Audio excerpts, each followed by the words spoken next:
ओम शांति। 29 जनवरी 2026 के ईश्वरीय महावाक्य। पहले एक नजर मुरली के मुख्य पॉइंट पर। बाबा ने कहा, जो बच्चे फूल पवित्र बनते हैं वही सबको कशिश करते हैं। पूरा पुरुषार्थ याद की यात्रा पर आधारित है। जैसे स्टूडेंट अपने लक्ष्य को याद रखता है, वैसे ही आत्मा को देवता बनने का लक्ष्य रखना है। यह साधारण सत्संग नहीं, स्वयं शिव बाबा द्वारा पढ़ाया जाने वाला ज्ञान है। और फिर बाबा ने कहा, सबसे ऊंचे टीचर स्वयं परमपिता परमात्मा है। हम जो पढ़ाई पढ़ रहे हैं वह नई दुनिया स्वर्ग के लिए है। याद की यात्रा में माया सबसे ज्यादा विघ्न डालती है। देह अभिमान माया का नंबर 1 तूफान है। काम, क्रोध, लोभ, मोह आदि अलग अलग तूफान बनकर आते हैं। बाप की याद में रहने से आत्मा मीठी और पावन बनती है। और फिर लास्ट में बाबा ने कहा, रचयिता और रचना के आदि मध्य अंत का ज्ञान केवल बाप ही देते हैं। आत्मा सतचित आनंद स्वरूप है, यही उसका असली धर्म है। दुखदाता माया है और सुखदाता केवल एक बाप है। ज्ञान आत्मा लेती है, शरीर तो साधन मात्र है। लगाव मुक्त बनकर ही जीवन मुक्त और विश्व कल्याणकारी बना जा सकता है। और अब सुनते हैं महावाक्यों को विस्तार से। मुरली का सार। मीठे बच्चे, अपने स्वीट बाप को याद करो तो तुम सतोप्रधान देवता बन जाएंगे। सारा मदार याद की यात्रा पर है। प्रश्न है, जैसे बाप की कशिश बच्चों को होती है, वैसे किन बच्चों की कशिश सबको होगी? उत्तर है, जो फूल बने हैं। जैसे छोटे बच्चे फूल होते हैं, उन्हें विकारों का पता भी नहीं, तो वह सबको कशिश करते हैं ना। ऐसे तुम बच्चे भी जब फूल अर्थात पवित्र बन जाएंगे तो सबको कशिश होगी। तुम्हारे में विकारों का कोई भी कांटा नहीं होना चाहिए। ओम शांति। रूहानी बच्चे जानते हैं कि यह पुरुषोत्तम संगम युग है। अपना भविष्य का पुरुषोत्तम मुख देखते हो, पुरुषोत्तम चोला देखते हो, फील करते हो कि हम फिर नई दुनिया सतयुग में इनकी लक्ष्मी नारायण के वंशावली में जाएंगे, अर्थात सुखधाम में जाएंगे अथवा पुरुषोत्तम बनेंगे। बैठे बैठे यह विचार आते हैं। स्टूडेंट जो पढ़ते हैं तो जो दर्जा पढ़ते हैं वह जरूर बुद्धि में होगा ना। मैं बैरिस्टर या फलाना बनूंगा। वैसे तुम भी जब यहाँ बैठते हो तो यह जानते हो हम विष्णु डिनाइस्टी में जाएंगे। विष्णु के 2 रूप हैं, लक्ष्मी नारायण, देवी देवता। तुम्हारी बुद्धि अभी अलौकिक है और कोई मनुष्य की बुद्धि में यह बातें रमन नहीं करती होंगी। तुम बच्चों की बुद्धि में यह सब बातें हैं। यह कोई कॉमन सत्संग नहीं है। यहाँ बैठे हो, समझते हो, सत बाबा जिसको शिव कहा जाता है उनके संग में बैठे हैं। शिव बाबा ही रचता है, वही रचना के आदि मध्य अंत को जानते हैं और यह नॉलेज देते हैं। जैसे कि कल की बात सुनाते हैं।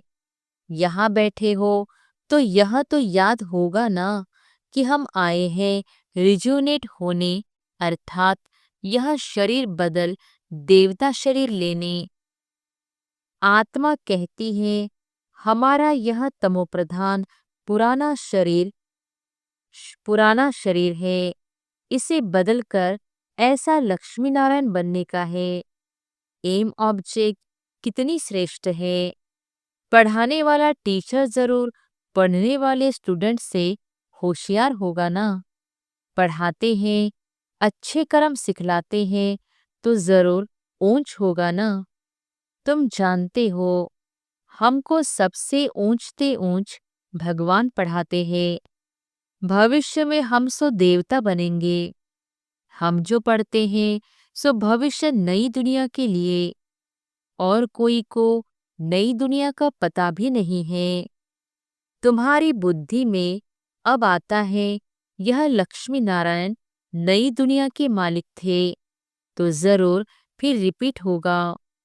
तो बाप समझाते हैं तुमको पढ़ाकर मनुष्य से देवता बनाता हूँ। देवताओं में भी जरूर नंबरवार होंगे।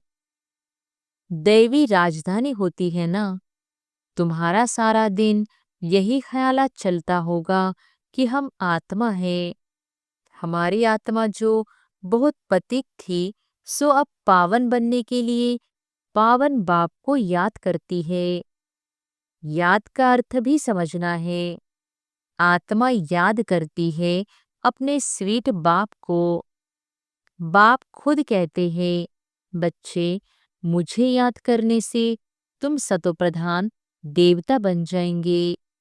सारा मदार याद की यात्रा पर है। बाप जरूर पूछेंगे ना, बच्चे कितना समय याद करते हो। याद करने में ही माया की लड़ाई होती है। तुम खुद समझते हो यह यात्रा नहीं परंतु जैसे कि लड़ाई है। इसमें विघ्न बहुत पड़ते हैं। याद की यात्रा में रहने में ही माया विघ्न डालती है, अर्थात याद भुला देती है। कहते भी हैं बाबा हमको आपकी याद में रहने में माया के तूफान बहुत लगते हैं। नंबर 1 तूफान है देह अभिमान का, फिर है काम, क्रोध, लोभ, मोह।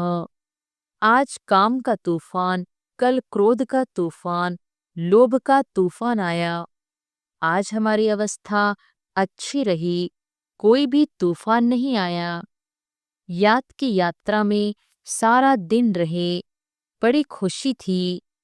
बाबा को बहुत याद किया। याद में प्रेम के आंसू बहते रहते हैं। बाप की याद में रहने से तुम मीठे बन जाएंगे। तुम बच्चे यह भी समझते हो कि हम माया से हार खाते खाते कहाँ तक आकर पहुंचे हैं। बच्चे हिसाब निकालते हैं, कल्प में कितने मास कितने दिन हैं।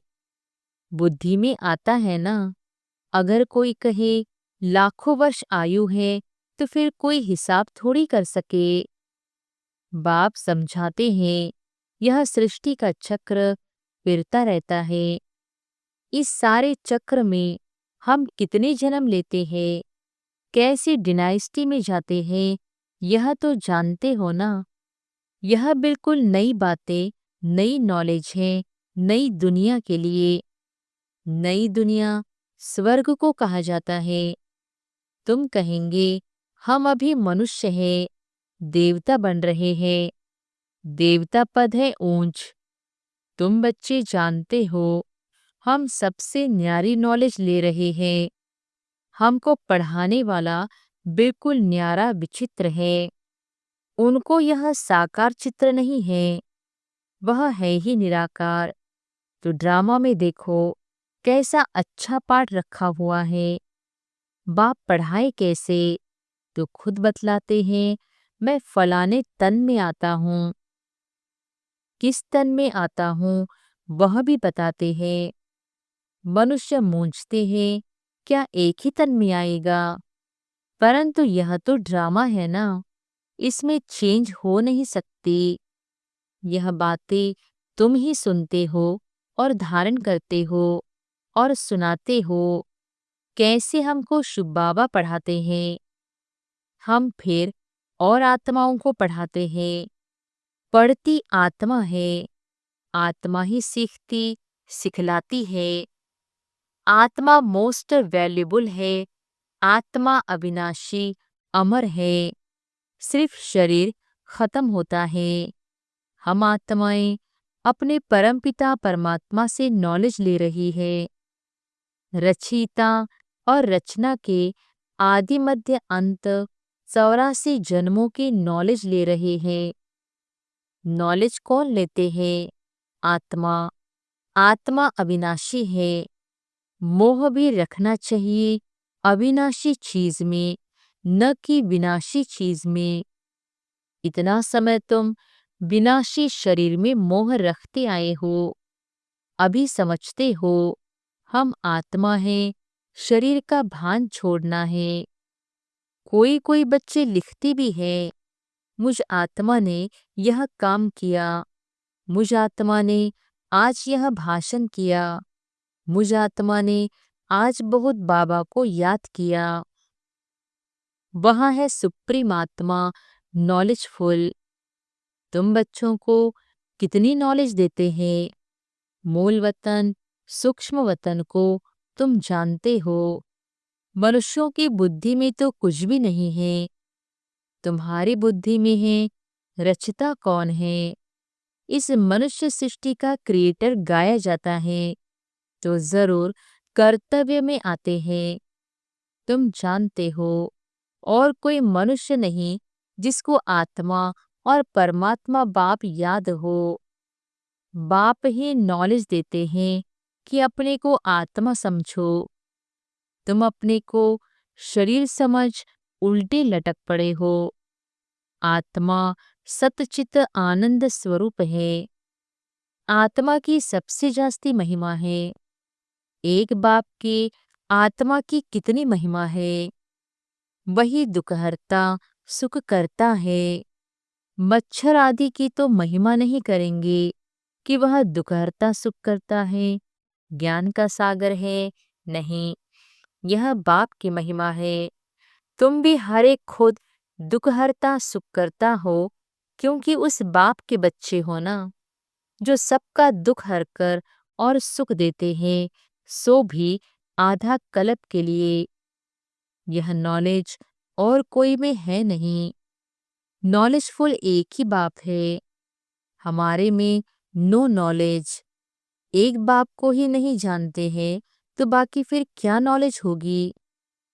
अभी तुम फील करते हो, हम पहले नॉलेज लेते थे, कुछ भी नहीं जानते थे।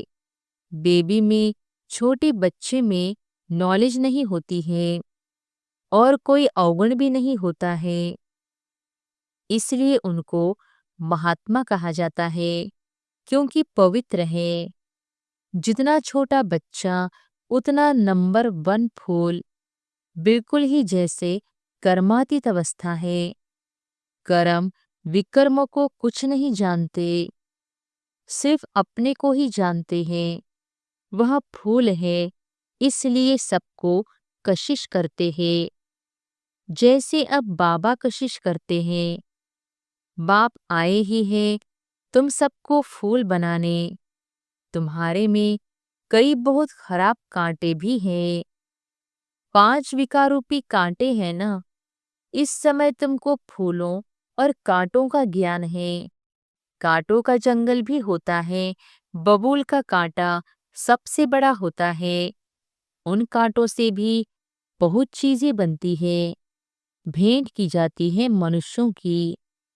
बाप समझाते हैं, इस समय बहुत दुख देने वाले मनुष्य कांटे हैं, इसलिए इनको दुख की दुनिया कहा जाता है। कहते भी हैं बाप सुखदाता है, माया रावण दुखदाता है।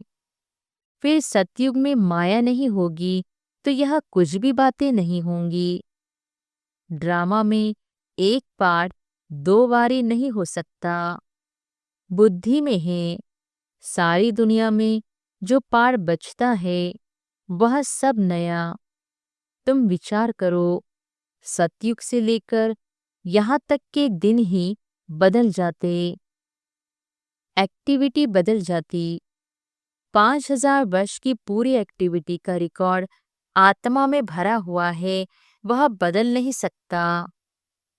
हर आत्मा में अपना पार्ट भरा हुआ है। यह एक बात भी कोई समझ नहीं सकते। अभी आदि मध्य अंत को तुम जानते हो। यह स्कूल है ना। सृष्टि के आदि मध्य अंत को जानना है और फिर बाप को याद कर पवित्र बनने की पढ़ाई है। इनके पहले जानते थे क्या हमको यह बनना है? बाप कितना क्लियर कर समझाते हैं। तुम पहले नंबर में यह थे, फिर तुम नीचे उतरते उतरते अब क्या बन गए हो? दुनिया को तो देखो क्या बन गई है। कितने ढेर मनुष्य हैं। इन लक्ष्मी नारायण की राजधानी का विचार करो, क्या होगा? यह जहाँ रहते होंगे कैसे हीरे जवाहरातों के महल होंगे। बुद्धि में आता है अभी हम स्वर्गवासी बन रहे हैं। वहां हम अपने मकान आदि बनाएंगे। ऐसे नहीं कि नीचे से द्वारिका निकल आएगी जैसे शास्त्रों में दिखाया है। शास्त्र नाम ही चलाता है और तो कोई नाम रख नहीं सकते। और किताब होते हैं पढ़ाई के, दूसरे नॉवेल्स होते हैं। बाकी इनको पुस्तक अथवा शास्त्र कहते हैं। वह है पढ़ाई की किताब। शास्त्र पढ़ने वालों को भक्त कहा जाता है। भक्ति और ज्ञान दो चीजें हैं। अब वैराग्य किसका, भक्ति का या ज्ञान का?